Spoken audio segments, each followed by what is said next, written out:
Let's get our Bibles. 1 John chapter 3, verse 4 to 10. And I'll be reading from the English Standard Version. It says there, everyone who makes a practice of sinning also practices lawlessness. Sin is lawlessness. You may know that he appeared in order to take away sin. In him, there is no sin. No one who abides in him keeps on sinning, has either seen him or known him. Little children, let no one deceive you. Whoever practices righteousness is righteous as he is righteous. Whoever makes a practice of sinning is of the devil, for the devil has been sinning from the beginning. The reason the Son of God appeared was to destroy the works of the devil. No one born of God makes a practice of sinning. Basahin po natin ulit yun. No one born of God makes a practice of sinning. For God's seed abides in him, and he cannot keep on sinning because he has born with God. Verse 10, by this it is evident who are children of God and who are children of the devil. Whoever does not practice the righteousness is not of God, nor is the one who does not love his brothers. Tayo pong lahat saglit manalangin. Let us bow our heads. Dedicate this time of studying your word, of the word of God. Lord, we are so unqualified for this. And we believe, Lord, that you are here because you love us. And Lord, nandito din kami dahil inibig mo kami. Sa limitado pong paghahanda ng inyong alipin sa oras pong ito, dalangin ko po, kasangkapanin niyo po. Ano mang pong mga naging pagkukulang, dalangin ko po, Panginoon, na punan po ninyo. And Lord, I trust in your grace. I trust in your mercy. Holy Spirit, come and be with us. Turuan niyo po kami sa oras na ito. Dalangin ko po, Panginoon, na anuman pong mga pagkukulang, kasalanan ng aming nagawa, patawarin niyo kami. Paging tapatin niyo kami makaharap sa inyong banal na presensya. Dalangin ko po sa oras na ito, tama niyo po kami. Ipakita niyo po sa amin ang katotohanan ng inyong pag-ibig ngayong hapon na ito. Holy Spirit, may you exalt the name of Jesus in this place as we study your word and come together in worship. In Jesus' name, amen and amen. Palakpakan po natin ang ating Panginoon. Sabihin mo sa katabi mo, huwag kang matutulog. Sabihin mo sa katabi mo, huwag kang labas ng labas. Okay po. Sige po, makakaupo na po tayo sa oras na ito. At magandang araw po sa inyong lahat. Good afternoon po sa ating lahat. Salamat po sa isang good afternoon. Good afternoon po sa ating lahat. Praise the Lord. At sa oras pong ito, nagpapasalamat tayo sa Panginoon sa isang privilege to preach. Kakaiba ito sa lahat ng preaching ko kasi February ito. At magandang balita po, na-survive ko po ang February 14 ng Biyernes. At ang kailangan ko pong i-survive ay itong preaching na ito. Gusto ko sanang sabihin kay Pastora, Pas, hindi ako nagtuturo ng Pebrero. Wala pa akong love life. Ano tuturo ko? Ang akin pong mahabang mensahe, kasi po karamihan sasabihin maikli, ang mahaba ko pong mensahe, natatagal po ng 40 minutes and 24 hours, ay Christ's love seeks the good of others. Sabihin nga po natin, Christ's love seeks the good of others. Kung last week po ang pag-ibig ng Diyos daw po ay nagpapatawad, Christ's love seeks the good of others. Kontekstuhan lamang po natin yung atin pong theme verse. Doon po kanina binasa natin 1 John chapter 3 verse 4 to 10. Pero makita po natin dito, pag binasa po natin yung unang sulat ni Juan, 1 John. Ang 1 John po ay tuloy-tuloy po yan. 1 John, 2 John, 3 John, iisa lamang po yan ang nagsulat niyan. But dito po, sa pinaka-konteksto po ng atin pong binasa, makikita po natin dito na ang Apostol John reminded all the members of the church sa tatlong basic na katuruan ng buhay Kristiyano. Napakaganda pong basahin kasi napakaikli lamang po ng 1 John, 2 John, and ng 3 John. So, ang una po itinuturo sa atin ng 1 John, number 1 is true doctrine. Sabihin nyo nga, true doctrine. Second is obedient living. Sabihin po natin, obedient living and faithful devotion.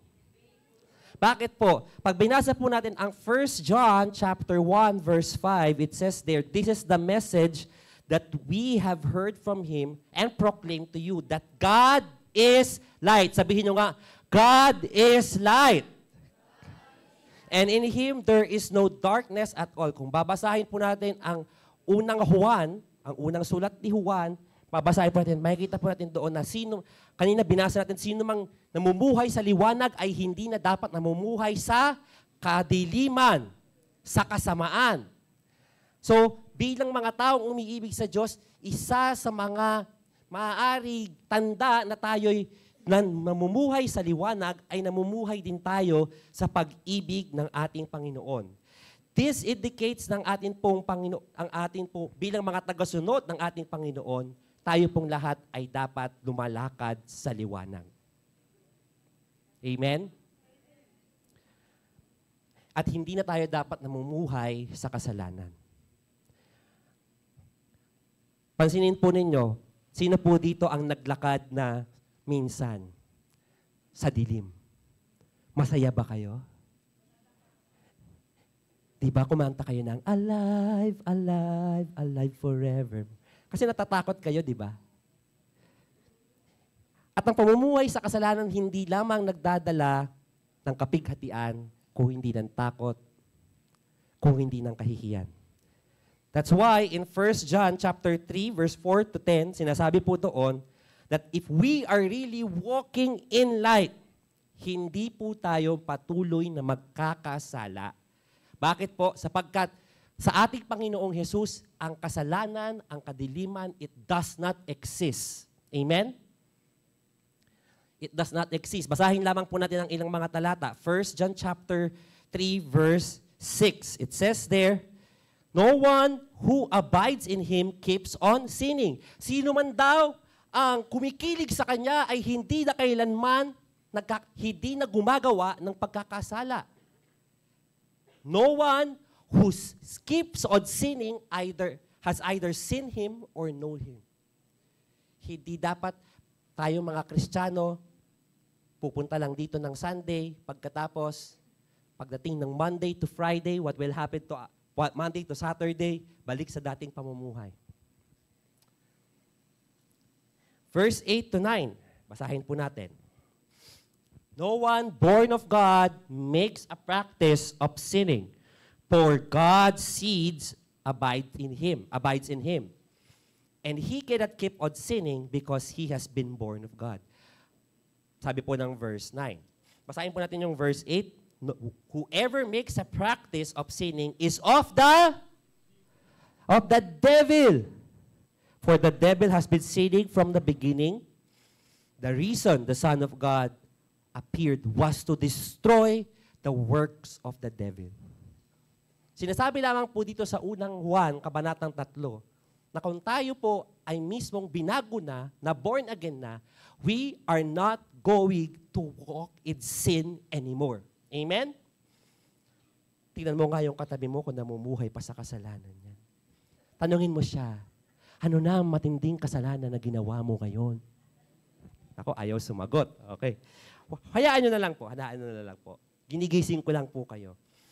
So, ang ating Panginoong Jesus, hindi niya tayo nais na mamuhay sa kasalanan hanggang kamatayan. Amen po ba?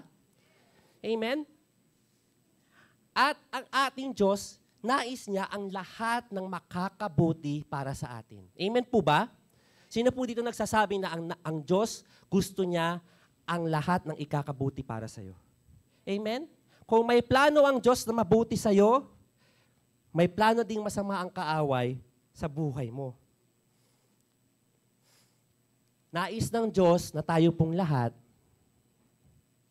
mapabuti ang lagay. Amen po ba? At hindi na tayo magkasala sapagkat tayo po ay kanyang mga anak na. Mga anak na namumuhay sa liwanag. Ano po sabi ng Romans chapter 8 verse 28? Sabi po dito, and we know that for those who love God, all things work together for good. Ibig sabihin, walang pinlano wag Diyos na masama sa buhay mo. Amen po ba? Those who are called according to His purpose. Pero po, verse 29, wag po tayo hihinto lang. Pag nagbabasa ng Bible po, wag lang hihinto sa isang verse. Tuloy-tuloy po ang basa. Sabi po doon, for those He for you, He also predestined to be conformed in the image of His Son. Meaning to say po, bakit ginagawa ng Diyos ang lahat ng nakabubuti para sa atin? Bakit pinaglalakip-lakip niya ang lahat ng bagay para sa ating kabubuti? Upang sa ganun, maging katulad tayo ni Kristo. Upang sa ganun, tayong lahat maging katulad ng Panginoong Hesus. That's why God cares for our own good. Walang sino man ang nais ng Diyos na mapahamak. Walang nais ng Diyos ang sino man matalisod. Walang ninanais ang Diyos na masama sa atin pong buhay. And God seeks our own good so that we could be conformed in the image of His Son. Sino po dito ang nais ninyong maging katulad ng ating Panginoong Hesukristo? Amen? Malapit na ba tayo? Ako po, malayo pa. Kasing layo ng Earth sa pinakamalayong planeta sa galaxy na hindi pa nadidiscover ng telescope. Nawa po naisin po natin yon. Amen? At dahil ang ating Diyos, He seeks our own good, He also seeks the good of others. Tignan mo nga yung katabi mo. Nais ng Diyos mapabuti ang lagay niya. Sabi ng isang senatoriable, gusto ko, happy ka, pero ang gusto ng Diyos, mapabuti ang lagay natin sa buhay. Amen po ba? Bakit? Ang pag-ibig po, 1 Corinthians chapter 13, verse 5, it's not self-seeking. Verse 7, it always protects, always trusts, always hope, and always persevere. How does Christ's love seek the good of others? Ilang bagay lamang po ang akin pong iiwad sa inyong lahat. Mga 300 lamang po na puntos ang ibibigay ko sa inyo. How does Christ's love seeks the good of others? Hindi lamang po ang pag-ibig ine-express sa pamamagitan po ng mga regalo. Sino pong nakatanggap dito ng mga regalo? Noong Valentine's Day. Kahapon, pumunta po ako sa port area. Pumunta po ako sa upuan, pumunta po ako sa port area kahapon. Naku po, kwento po ni Tita Susan. Nandito kaya siya. May regalo sa kanya si Tito. Tinago-tago pa daw. Hindi ko napakita yung teddy bear at saka yung puso at chocolate. Merong binigay si Tita Susan, ay si Tito kay Tita Susan. Ha? Tinago-tago pa daw, kinikilig-kilig naman. Yes, yun, uri ng pag-ibig. Ikalawa, encouraging words.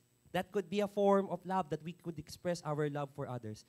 But sometimes, we could express love in the very hardest way.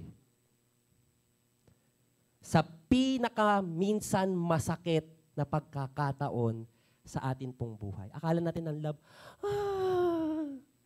kinikilig ako. Pero minsan, kailangan natin maranasan ng pag-ibig the hard way.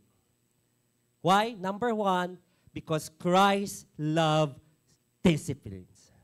Christ loved discipline. Ang pag-ibig ng Panginoong Hesukristo ay nagtatama. Sabihin mo sa katabi mo, ang pag-ibig ni Kristo ay nagtatama. Basahin po natin Hebrews chapter 4. Verse 4 to 11.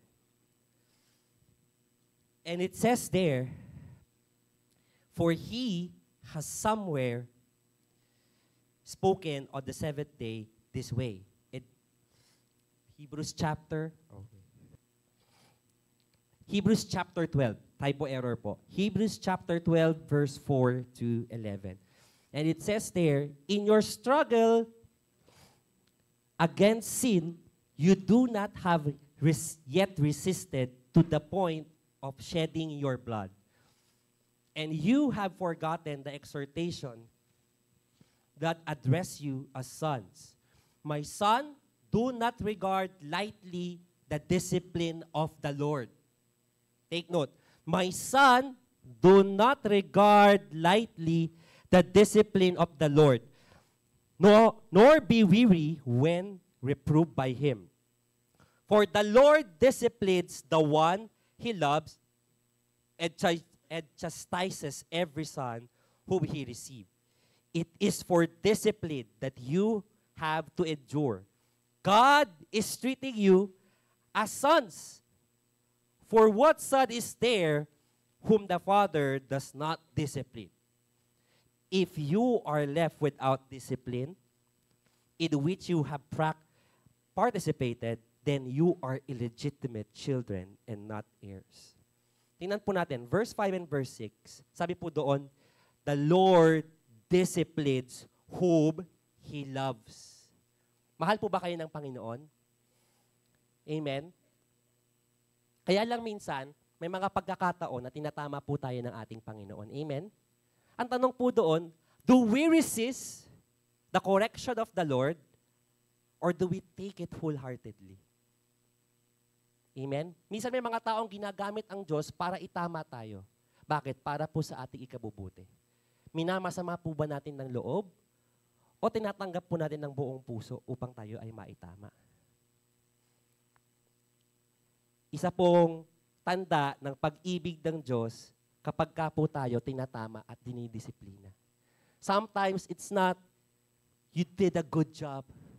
Sometimes there are things that you need to improve in order for you to become a better Christian. Amen? Kaya po yan po ang dapat nating tandaan. Being disciplined and being corrected is hard. Amen po? Sino po ang mga magulang dito? Amen? Gusto niyo po ba na dinidisiplina lagi ang anak ninyo? Hindi din, di ba? Amen? Pagka ba didisiplina, hindi na mahal? Pag ba pinagsabihan, hindi na mahal? Mahal pa din. Kasi gusto ng tao, gusto ng Diyos na mapabuti ka. Amen po ba? Amen. At alam nyo ba, minsan, verse 7, Hebrews chapter 12, verse 7. And it says there, it is for discipline that you have to endure. God is treating you as sons. Kung kayo po ay itinatama, ibig sabihin nun, kayo po ay ano po? Anak ng Diyos. Tuloy po natin yung pagbasa. For what son is there whom the Father does not discipline?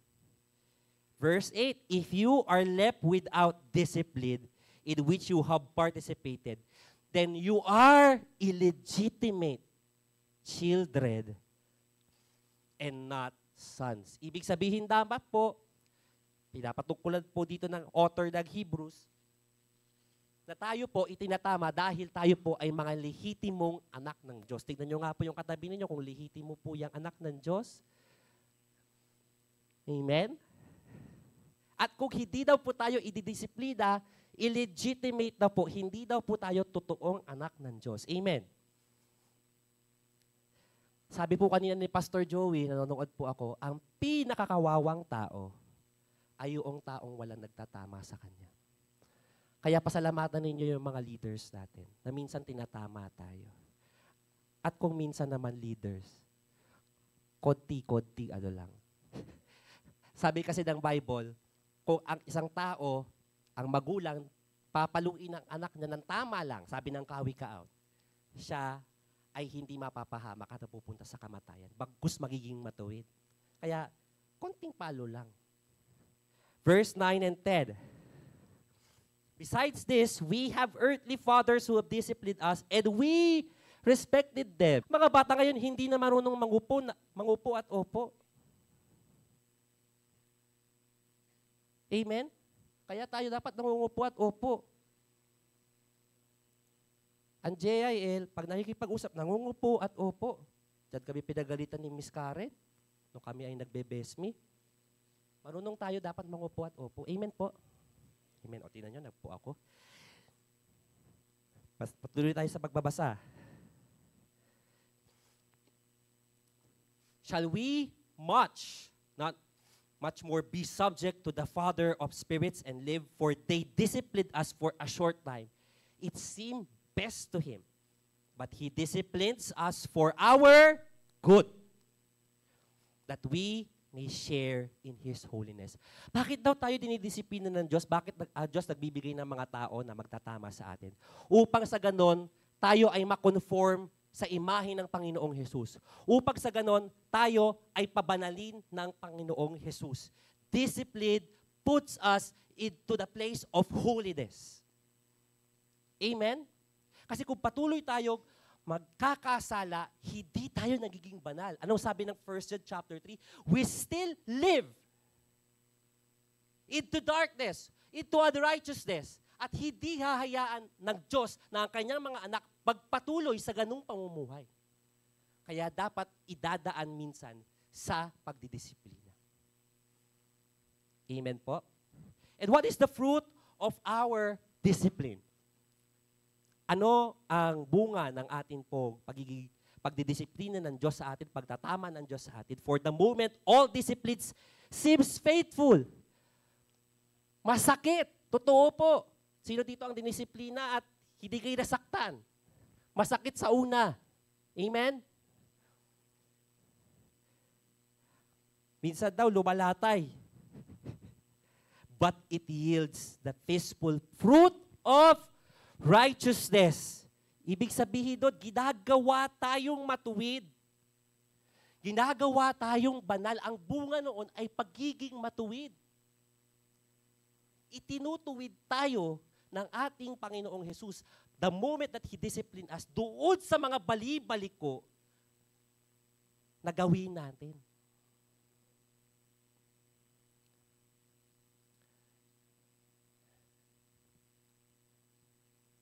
Pag sinabi pong discipline sa Bible, it's a way of God instructing, training, and correcting us.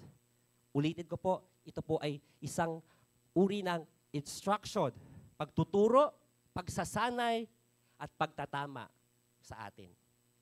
The word discipline na ginamit po sa Hebrews chapter 12 ay pahiduo.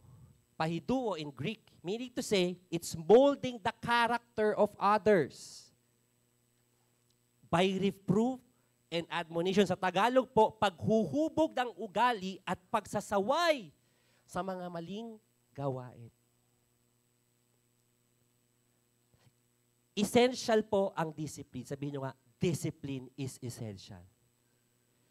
Ito po'y paghuhubog sa atin. Kaya po tayo pag dinidisiplina, tayo po ay hinuhubog yung ating pong character at sinasaway po yung mga mali nating ginagawa.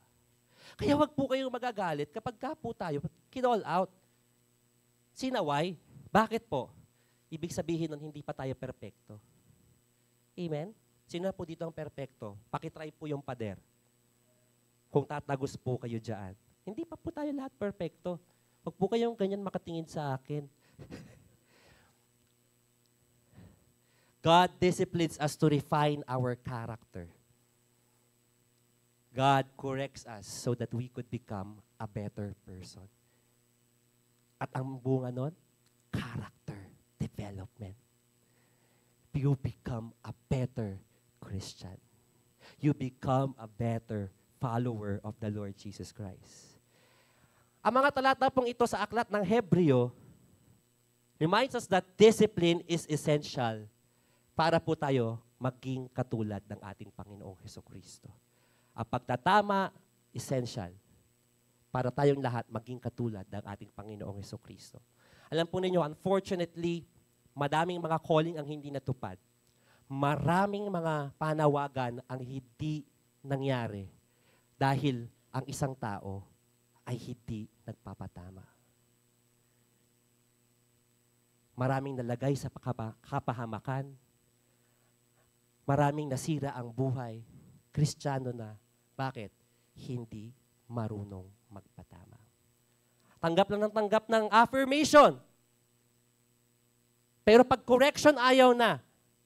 You must thank the people who corrected you more than the people who affirm you. Why? Because these people who corrected you loves you so much, loves you genuinely. Hindi porket sinasaway ay hindi na mahal. Kaya tayo sinasaway upang maitama tayo para pag nakarating tayo dun sa calling natin, sasabihin natin, tama si ate, tama si kuya. Wala ako dito kung wala sila at hindi nila ako tinama. Amen? Napagsabihan ng lilipat na ako ng ibang church. Alam niyo po, sabi po ng amin pong finance head sa work, magpasalamat kayo, may mga pastor kayo nagtuturo ng righteousness. May mga pastor kayo nagtuturo ng holiness. Bakit? Sa ngayon, wala nang nagtuturo ng mga ganon. Magpasalamat kayo kapag ganon ang tinuturo ng mga pastor ninyo. Bakit? Yung iba sinusugarcoat ang mensahe ng gospel. Na kapag sumunod ka sa kaka-i-bless na Lord, walang correction.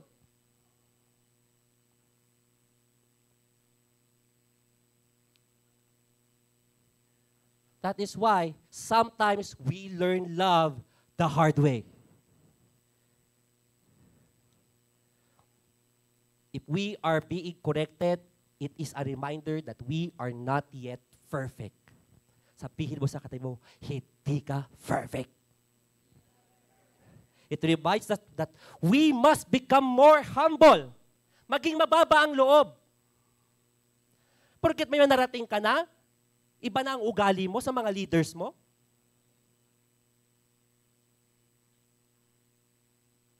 It is a reminder for us to practice humility, just Christ that. To become more submissive. Ano man ang narating natin sa buhay, we must always submit to the authority of the Lord Jesus Christ. Amen? Sabi po ng undercover, kung may malimang nagawa ang leader mo sa'yo, pananagutan niya yon sa Panginoon. The most important thing is you submit before the Lord. Kaya magpasalamat po tayo sa ating leadership. Hindi lang tayo ini-encourage. There are times that we need to sometimes call out some people para maituwid ang pamumuhay. Amen? At kapag na-call out po tayo, huwag tayong nagagalit sa leadership na parang ang leadership ay kontrabida. Bakit po? Concern po ang leadership sa inyo.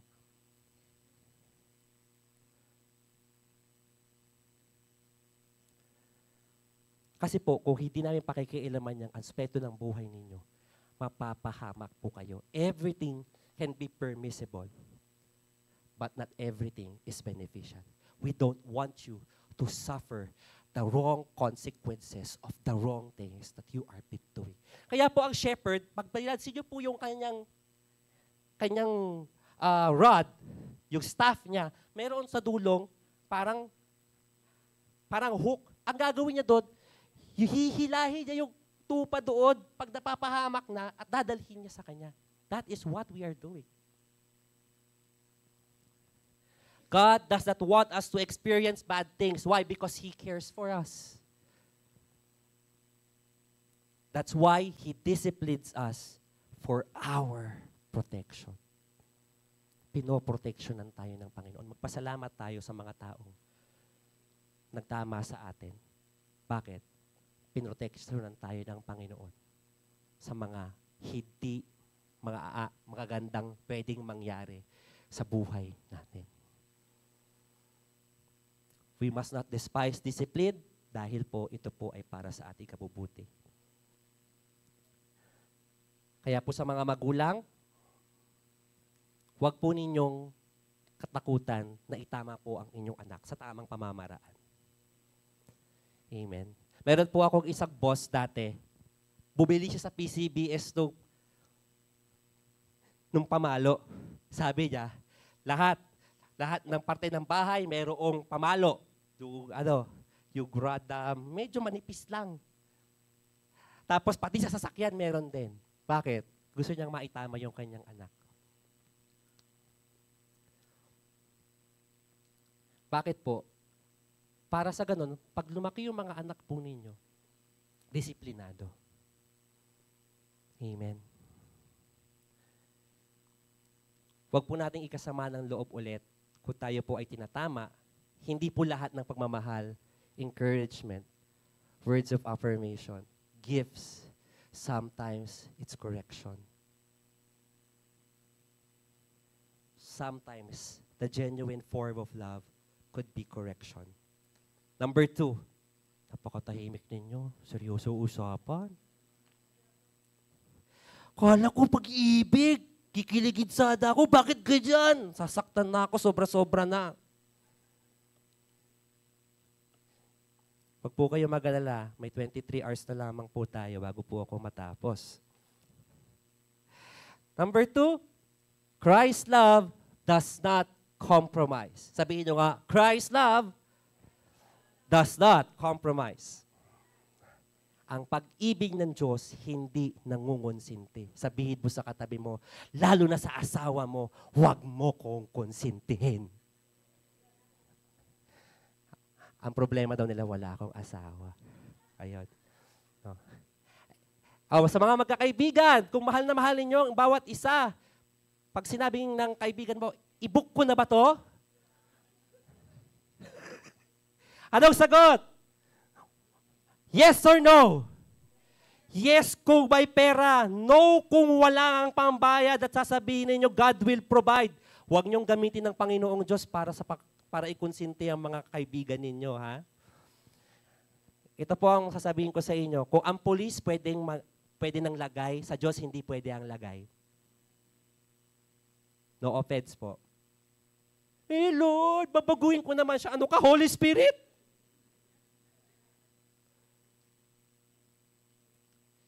For God, what is wrong, and what is right is wrong. Ephesians chapter 5, verse 6 to 8. Let no one deceive you with empty words, for because these things, the wrath of God, comes upon the sons of disobedience. May parusa daw ang mga taong hindi masunurin. Therefore, do not become partners with them. For at one time, you were at darkness, but now you are light in the Lord. Walk as children of light. Palakpakan po natin ang ating Panginoon.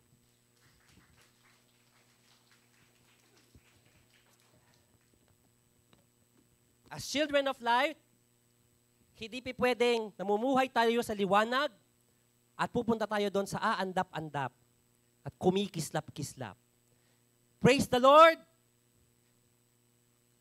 Sa hapon ng linggo, erase the Lord, shut tayo pare pagdating ng gabi ng linggo. Hindi po pwede yan. Ang sabi ng Panginoon, it's either you are hot or cold. Kung ikaw ay maligamgam, isusuka kita. You have a choice. James chapter 4, verse 4. You adulterous people, do you not know that friendship with the world is enmity with God? Therefore, whoever wishes to be a friend of the world makes himself an enemy of God. You cannot walk in the light and flirt with the world at the same time. Mamili ka kay Kristo o kay Christopher. Kay Kristo o kay Christy ka lang. Mamili ka.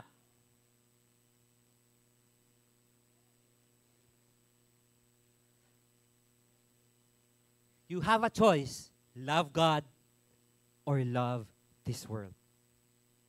Hindi po konsentidor ang ating Diyos. It's either maninindigan ka para sa Kanya or hindi mo siya susundin. No compromise. Proverbs 13 verse 24, magandang paalala po sa mga magulang. Whoever spares the rod hates his son, But he who discipline him is diligent to discipline. Who loves him is diligent to discipline him. Sa The Living Bible translation, if you refuse to discipline your son, it proves that you don't love him. For if you love him, you will be prompt to punish him. Kawikaan, 23, talatang 13 hanggang 14. Huwag kang magpapabaya sa pagdidisiplina sa iyong anak. Ang tamang pagpapalo, okay? Parents, ang tamang pagpalo. Huwag po ninyong papaluin ng yanto, ng latigo, ng sinturon, ay hindi niya ikamamatay. Pero po yung sinturon, yung yantok, ikamamatay niya na yun. Ha? Kung hindi, makapagliligtas pa sa kanya sa kamatayan. To parents, ako po ay humawak din ng mga bata nung ako po ay isang teacher. Pansin ko po, ang mga masusunuring bata, yun talaga yung naturuan ng tama. Yung mga batang, Diyos ko po, hindi ko na sasabihin, pero sobrang bait. Pansin ko may problema sa rearing, sa pagpapalaki ng mga magulang. Baka ibinigay ang lahat ng luho. Kasi isang iyak lang minsan pinagbibigyan yung bata.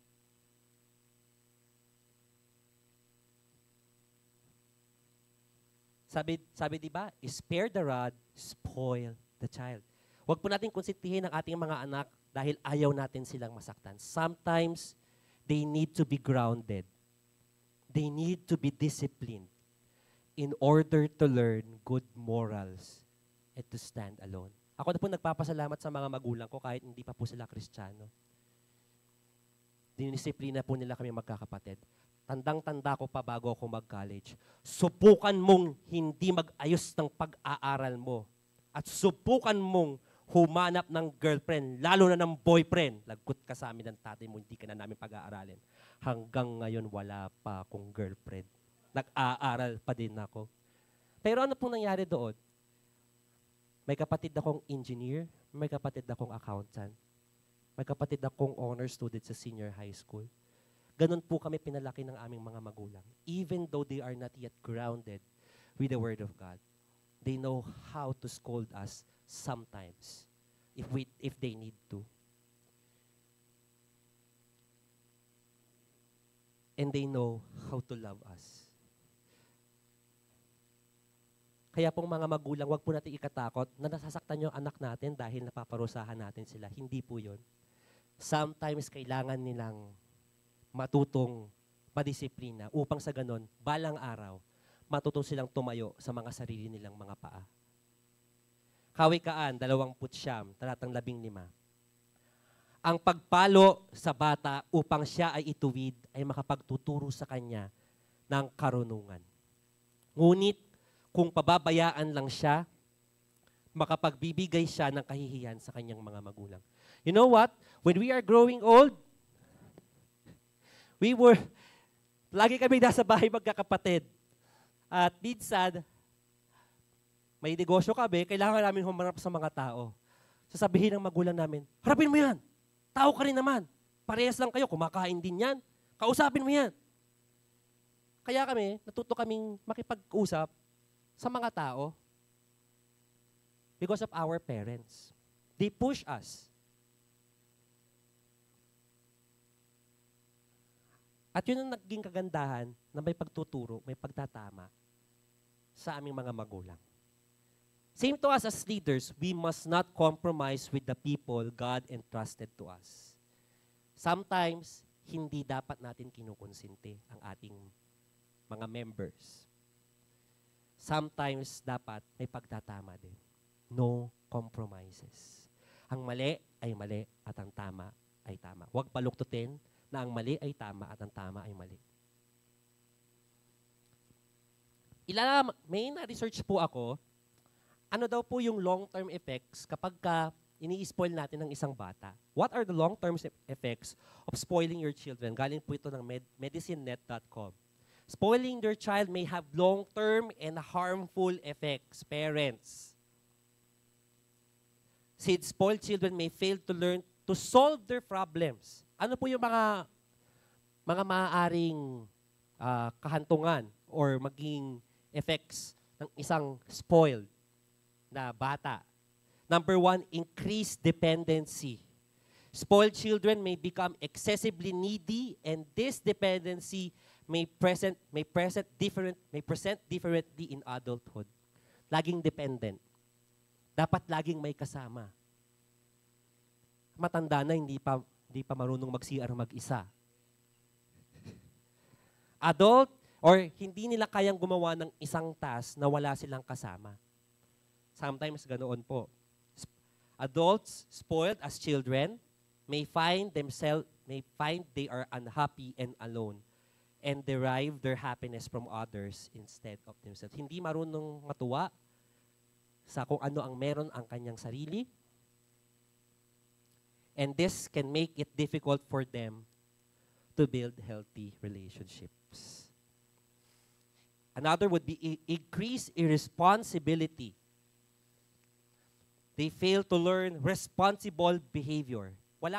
It is spoiled, so walang sense of individuality, walang sense of responsibility. These children may end developing social problems like overspending. Deserve ko to. Gambling, overeating, wag naman po sana drug abuse in their adulthood. And some of them may lack emotional maturity and struggle to manage essential responsibility like work, finances, and family. Last would be increased defiance and disrespect. Sometimes, ang mga spoiled children po who like to whine, beg, ignore, and manipulate their parents to get their way may display defiance or disrespect po sa kanilang pagtanda. Magiging rebellious ang kanilang natural response at maraming mga negative behavior ang maaaring kanilang i-exhibit when they grow old. So you see, if the Bible says, and science says, that spoiling a child, compromising, not disciplining them, won't be good. Dapat po lagi natin gawin. Basta po dapat nararapat. We must not compromise. Again, no compromises. What is wrong is wrong. What is right is right. Don't make the right wrong and don't make the wrong right. So first, a while ago, we talked about that Christ loves discipline. Number 2, Christ's love does not compromise.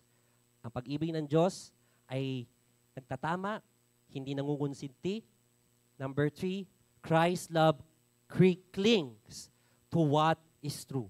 Palaging kumikiling sa katotohanan, palaging kumikiling sa tama. Pawang katotohanan, pawang serbisyong, iba pala yun.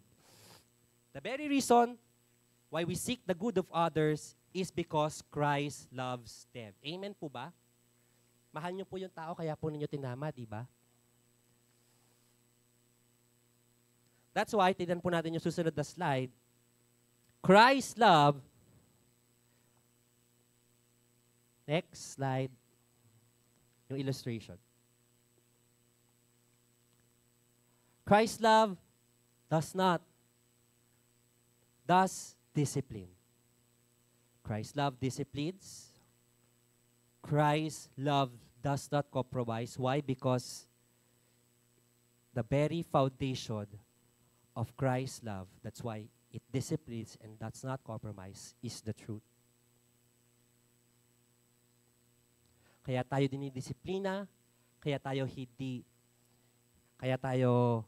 hindi kinukompromiso, ay sapagkat ang pag-ibig ng Diyos, it always is founded in the truth. 1 Corinthians chapter 13, verse 6 to 7. Love does not delight in evil, but rejoices with the truth. And what does love did? Christ's love do? It always protects, always trusts, always hope, always persevere. Ang pag-ibig daw ng Diyos, hindi siya natutuwa sa gawang masama. Pagkus, kumikilig sa kung ano ang tama. Laging nagpoprotekta, laging nagtitiwala, laging umaasa, laging nagpupunyagi.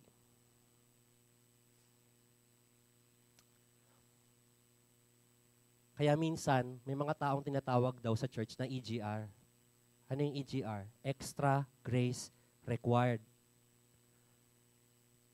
No? Kaya sila binigay ng Panginoong Diyos sa atin para ipakita na sila din kailangan ng habag biyaya ng Panginoon. Kailangan natin na idisiplina paminsan-minsan bilang tanda ng pagmamahal. 1 John chapter 2 verse 3.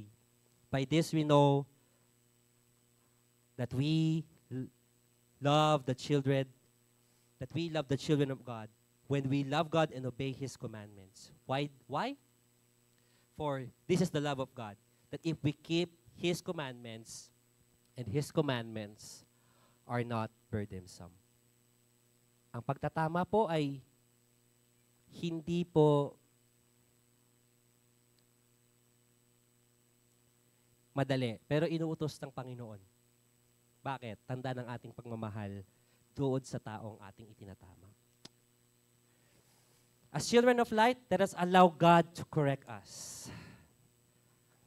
Let us allow God to not to compromise our walk with God. Pasalamat po tayo dun sa mga tao na nagsabi sa atin. Nagtama sa atin. Yes, napakaganda po makatanggap ng encouraging. I-increase po ng hormones, ng happy hormones, ang encouragement. Pero po, napakaganda rin po na hindi naman po discouragement, correction. Para sa ganon, makikita natin yung sarili natin, ito ako dati. Dahil tinama ako ng Diyos, kumamit siya ng mga tao, ito na ako ngayon. Ang tunay na pag-ibig ay nagtatama. Hindi nangungonsinti. Dahil ito ay nag-uugat sa katotohanan ng Diyos. Kung hindi tayo itatama at lagi tayong kinukonsinti, wala tayong paglago. Jesus said in John chapter 15, He prunes any vine. Bakit may pruning? According po sa science, bakit pinuprune minsan ng isang branch? Para sa ganun, mas lumago pa siya. Tinatanggal kasi yung branch niya kasi hindi lumalago eh. Pero anong gagawin doon? Para siya lumago, kailangan siyang i-prune. Para siya lumago. Ganun din po tayo. Sometimes may tinatanggal ng Diyos sa atin. Mga maling pag-uugali, mga hindi maka-Diyos na ugali, Diyos ko po, huwag niyo na pong isipin. Para sa ganon, maging conforme tayo dun sa imahe ng Panginoong Diyos sa atin. Mahal tayo ng Diyos. Sabihin mo ka sa katayo mo, mahal tayo ng Diyos. Sabihin mo sa katayo mo, oh, I love you with the love of the Lord. Yung mga mag-asawa, magtinginan naman. Sabihin mo sa kanya, oh, I love you with the love of the Lord. Sabihin mo sa katabi mo, hindi ka laging tama. Yung mag-asawa, wag tinginan sa video, hindi ka laging tama. Oh, mas malakas yung lalaki nagsalita. Mahal tayo ng Diyos, kaya tinatama niya tayo at hindi tayo kinukonsinti dahil gusto niyang mamuhay tayo sa katotohanan. I remember a quotation that I learned from our school. If you want to be a leader and you want to make people happy, sell ice cream. Kung gusto mong maging leader at gusto mo lahat masaya, magbenta ka na lang daw ng ice cream. Bakit? Hindi sa lahat ng pagkakataon masayang maging leader. Amen? May mga pagkakataon, minsan kaibigan mo yung kailangan mong itama. Amen? Isasantabi mo yung pagiging magkaibigan ninyo, maitama lamang siya para mailagay siya doon sa katwiran ng Diyos. Amen? Akala nyo ba madaling magtama? Hindi po kami nagtitrip-trip lang pag may tinatamang tao. Kami din po mismo, una po kaming nasasaktan. At ginagawa lamang po namin iyon upang balang araw makita namin kayong napapabuti kayo. Ginamit kayo ng Lord mightily. At sa panahon pong iyon, kung darating man ang panahon pong iyon, ginagamit na kayo ng Lord mightily. Huwag nyo lang tandaan yung mga taong nag-encourage sa inyo. Tandaan nyo din yung mga taong ginamit ng Diyos para itama po kayo. Amen? Palakpakan po natin ang ating Panginoon. Purihin natin ang ating Panginoong Diyos.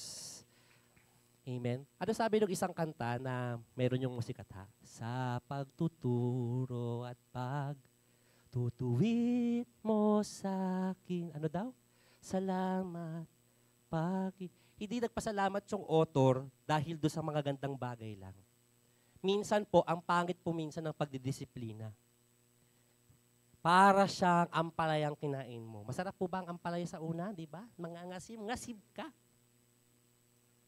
Kung papipiliin kayo ngayon, anong gusto nyo kain? Ampalaya o chocolate? Siyempre gusto nila chocolate. Ayaw yun ng ampalaya. It may seem bitter at first. But at the end of it, it will benefit all of us. Nung una po akong nakorek noon, way back, huwag na natin alalahanin, dekada na lumipas. Masakit! Di ako nakatulog ng ilang araw. Totoo lang. Pero nagpapasalamat ako sa leader na yon, kung nasaan man siya ngayon. Kasi nandito na ako. Kung umalis ako noon, wala po ako dito. Nagtampo ka agad ako. Lipat na ako ibang church. Huwag kayo humanap ng church na, you're doing good job, bro. Ang gwapo-gwapo mo ngayon. Diyos ko. Sometimes, it's not that what you need. Sometimes, pagtatama. Kaya nga sabi ko noon, huwag kayong humanap ng mga taong mag-i-encourage lang sa inyo. Hanapin niyo yung mga taong itatama kayo. Kasi pagdating ng araw, pagpapasalamat kayo sa Kanya. Let us declare that Jesus is Lord over social media. Like, follow, and share our contents in Facebook, Twitter, Instagram, Threads, YouTube, and now on TikTok. Let us proclaim, share the goodness and greatness of our God through our social media accounts.